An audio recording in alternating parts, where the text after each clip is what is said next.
There's something on my mind this week that I've just got to share. It keeps coming up in conversations as we're diving into the transformative nature of materiality. This notion of what's realistic. What do I mean by that?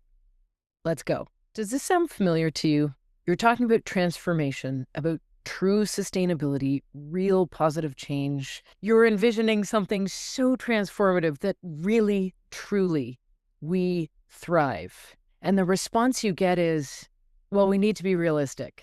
Sound familiar? Have you ever had that feedback? I certainly have. When I talk about industrial healing, when I talk about an economy that works in service of life, what I often hear is some version of, well, we need to meet people where they are.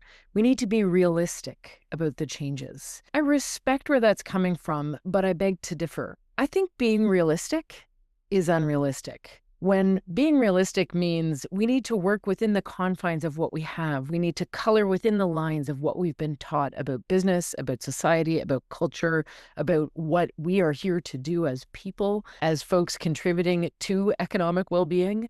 I think we need to really question what has been realistic so far and what is needed in order for us to realize true economic thriving, true social, human, biological thriving in the ecological world that keeps us alive. And I think to be realistic on that, we need to look at how life really works, life's principles, the laws of physics. These are actually very real things. And when we're realistic about those, in the context of business models, in the context of economic norms, incentives, how we're taught, educated, what we're hired to do, what we profit from, I think there's a whole world of realisticness that shines, that shows up, that shows us what it looks like when we are truly allowed to thrive. And I think it's more than realistic to lean towards that, to envision, imagine, and empower people to live into that transformation. It is not trivial. It is not a tweak. So maybe a more realistic response would be,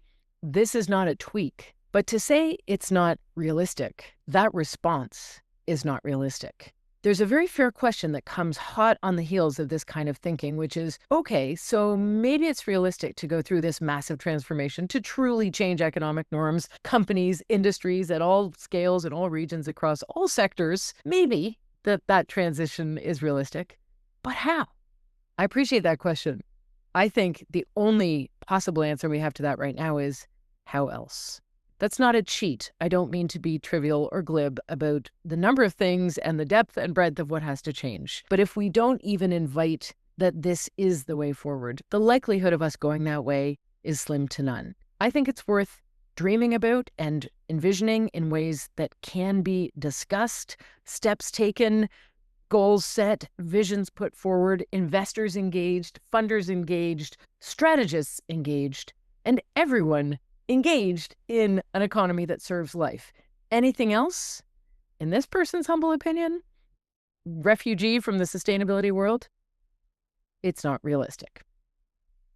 Thanks for walking alongside. If you want to be more realistic with me, stay in touch. Let me know what you think. I'd love to hear your feedback, what you're seeing as working towards a realistic future where we are honored and welcome as healthy, happy humans in a thriving ecology. If this is worthy, if you think there's a message here that might help a colleague or friend walking alongside on the path to industrial healing, I hope you'll share. Thanks so much, and I'll see you next week. Bye for now.